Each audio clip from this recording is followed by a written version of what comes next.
Jadi hari ini kita ke Kedungrong. Kegiatan observasi energi terbarukan yang kami pilih adalah PLTMH yang berada di Dusun Kedungrong, Purwoharjo, Samigaluh, Kabupaten Kulon Progo, Daerah Istimewa Yogyakarta. PLTMH ini dikelola oleh Bapak Suhadi, yaitu pengelola PLTMH yang ada di Desa Kedungrong. Berdasarkan pernyataan narasumber, PLTMH Kedungrong ini pertama kali dibangun pada tahun 2012, di mana masih menggunakan satu turbin dalam pengoperasiannya. Alasan dibangun karena dulu ada mahasiswa UGM yang melakukan penelitian di mana dulu awalnya hanya berupa mikrohidro kecil, kemudian dihibah dari Dinas PPU SDM Provinsi untuk pembangunan tenaga mikrohidro yang lebih besar. Selain itu, di sini juga dijelaskan oleh narasumber terdapat komponen-komponen yang dipakai oleh PLTMH Kedungrong. Nah, komponen ini terdapat 5, yaitu turbin yang berfungsi mengubah energi potensial dan energi kinetik menjadi energi mekanik. Selain itu, terdapat generator yang berfungsi untuk mengkonversi energi mekanik menjadi energi listrik yang berlangsung di daerah medan magnet. Di sini, Bapak Suhadi juga menjelaskan bahwa terdapat panel kontrol yang merupakan tempat sambungan kabel atau terminal dan peralatan pengaman listrik serta meter listrik. Selain itu, terdapat balas yang berfungsi sebagai pembuang energi listrik yang tidak terpakai supaya daya yang dihasilkan generator akan seimbang. Dan komponen yang terakhir yaitu bak pengendap atau intake yang berfungsi untuk mengendapkan pasir dan menyaring kotoran sehingga air yang masuk ke dalam turbin relatif bersih.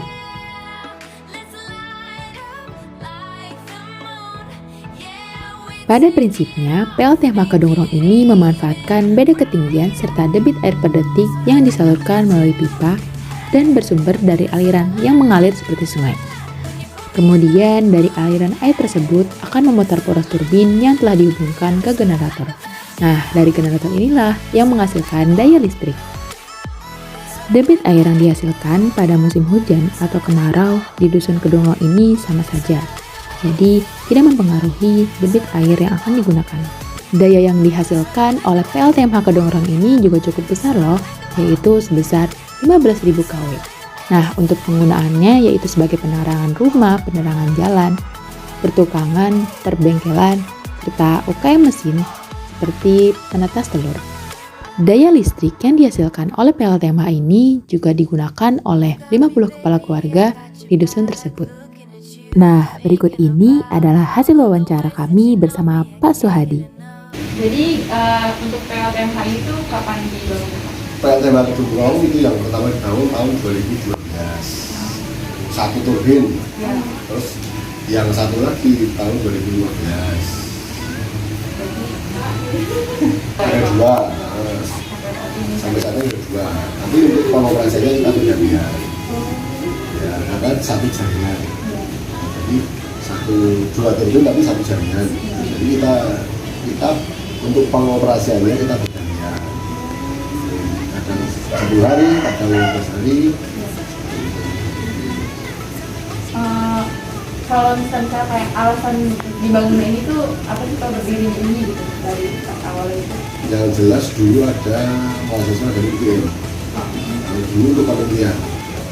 Dari awalnya dari pembangkit mikrohidro kecil. Nah, terus akhirnya ada hibah dari BUSDM Provinsi untuk pembangunan mikrohidro yang lebih besar. Awalnya dari mahasiswa itu. Iya, dari mahasiswa penelitian ya? Iya, untuk penelitian KKN.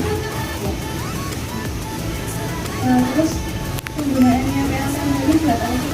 Untuk penggunaan PLTMH di Kedungrong ini, yang pertama dari masyarakat kita himbau untuk pengenalan rumah dan pengenalan jalan.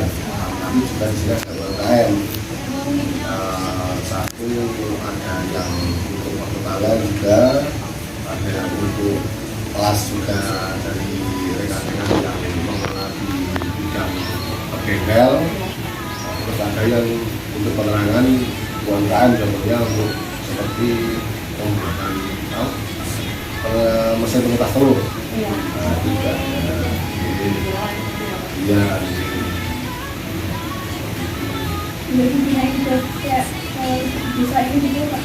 Apa beberapa aja gitu? Beberapa Itu seluruhnya. Di sini 50 kakak menggunakan PLN. Iya. 50 kakak ya? 50 kakak di sini menggunakan pemrograman dengan Bro. Terus kita buat 2 jaringan. Jadi satu PLN, satu dari ini ya kita sendirikan. Yang itu 50 kakak yang memakai. Iya, 50 kakak ya. Digunakan seperti yang mesin tadi. Yang buat apa yang tadi? Kalau untuk cuma tidak semuanya ada kan ada kelompok juga kan kelompok jadi termasuk biasanya ada ikan juga itu biasanya juga tadi dari ikan termasuk ini untuk mengambil airnya juga itu dari pompa itu kita pakai pompa listrik ada ini ya. Itu di PLN itu berapa? Itu per satu walau itu 15.000 kPa. Lumayan maksudnya. Besar ya Pak? Iya, gitu. Terus kalau musim hujan kayak sekarang ini itu PLN-nya gimana Pak? Yang jelas kalau ini kan soalnya arusnya kan belum stabil karena tidak ada stabilisasinya. Tapi setiap sore itu dari rekan-rekan itu ada yang membersihkan sampah karena kendala yang paling bersihkan sampah. Sampah yang nyangkut-nyangkut itu? Iya, sampah disaringkan depan sama diukur yang di jalur kan ada sampahnya. Nah itu setiap sore paling sekitar jam 4 ataupun jam 5 itu ada rekan kita yang membersihkan bergantian. Nah itu kita bersihkan sore, tapi ada masyarakat sih kami tahu jam 4 sampai jam 2 itu ada pembersihan di paling nanti sekitar 15 sampai 20. Iya, di Jangan kalau misalnya dia begitu dimatiin. iya, Terus kalau musim kemarau itu airnya gimana Pak? di sini karena ini kan sama irigasi loh Mbak, jadi airnya itu stabil.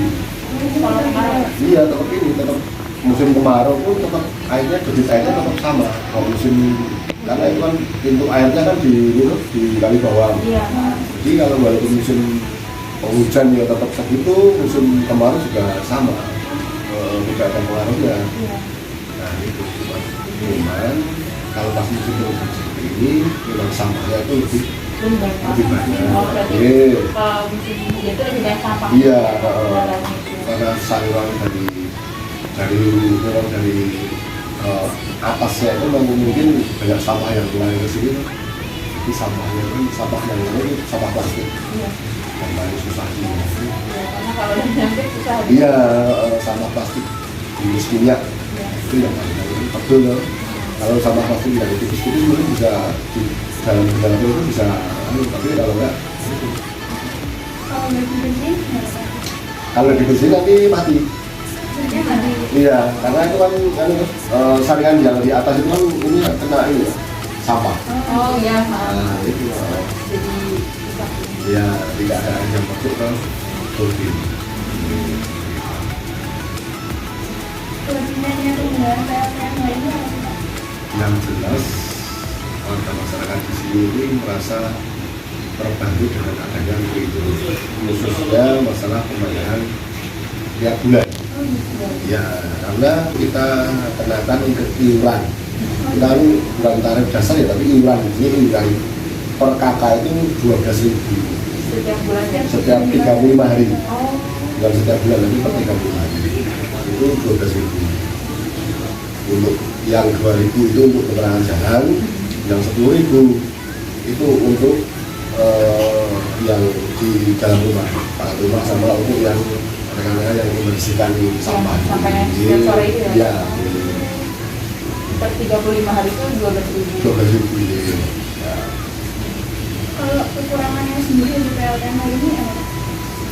Yang jelas kekurangan dalam PMH ataupun kendala yang sering kami yaitu yang pertama masalah sampah, yang kedua arusnya belum stabil karena belum ada stabilizer. Nah, itu sampah dan alat yang sampah belum dan ada itu. limbah alatnya belum ada sterilisasinya. Tapi untuk kalau dari pihak warga masyarakat ya, kalau cuma untuk setrika, untuk masak nasi, untuk bibi seperti saya ini, yang berikan biasa, terus untuk apa, untuk ini pompa air itu semua pakai itu. Iya, tapi kalau untuk seperti laptop, seperti komputer itu tetap cas HP, kita tetap menggunakan dari PLN. Ya, karena yang hasilnya harus stabil. Itu kalau debit air itu mempengaruhi ini nggak perawatan lain? Kalau debit airnya selama ini karena UB ini kan memang settingannya air kecil pun bisa dipergunakan. Jadi tidak harus full airnya 100% enggak. 50% pun bisa untuk mengalirkan listrik.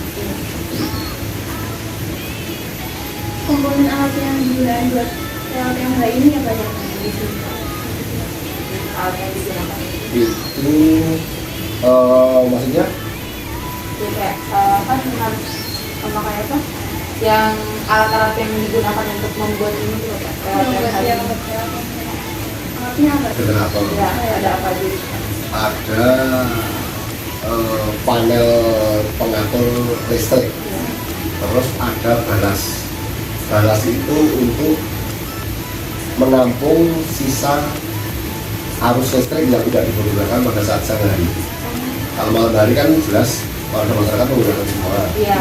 Kalau siang itu kelebihan daripada listrik yang mengalir di tegangan itu kita dibuangnya ke balas. Gitu. Itu dibuang terus gimana? Ya dibuang ke itu, jadi ke balas itu. Oh, jadi taruh di balas itu ya. Jadi karena kalau seharusnya pakai apa seperti aki kering untuk menyimpan itu, tapi kan karena di sini belum ada seperti itu kan ya dibuangnya ke balas itu. Jadi untuk menstabilkan antara listrik yang keluar dan yang di dalam itu kan biar listriknya tidak rusak, dibuang ke itu untuk menampung. Mungkin itu aja Pak yang mau kita tanyakan itu. Kalau nanti mau lihat-lihat ininya yang komponen tadinya itu. Oh iya, ini nggak apa. Nah, itu tadi hasil observasi dan wawancara kami bersama Pak Suhadi di PLTMH Kedungrong.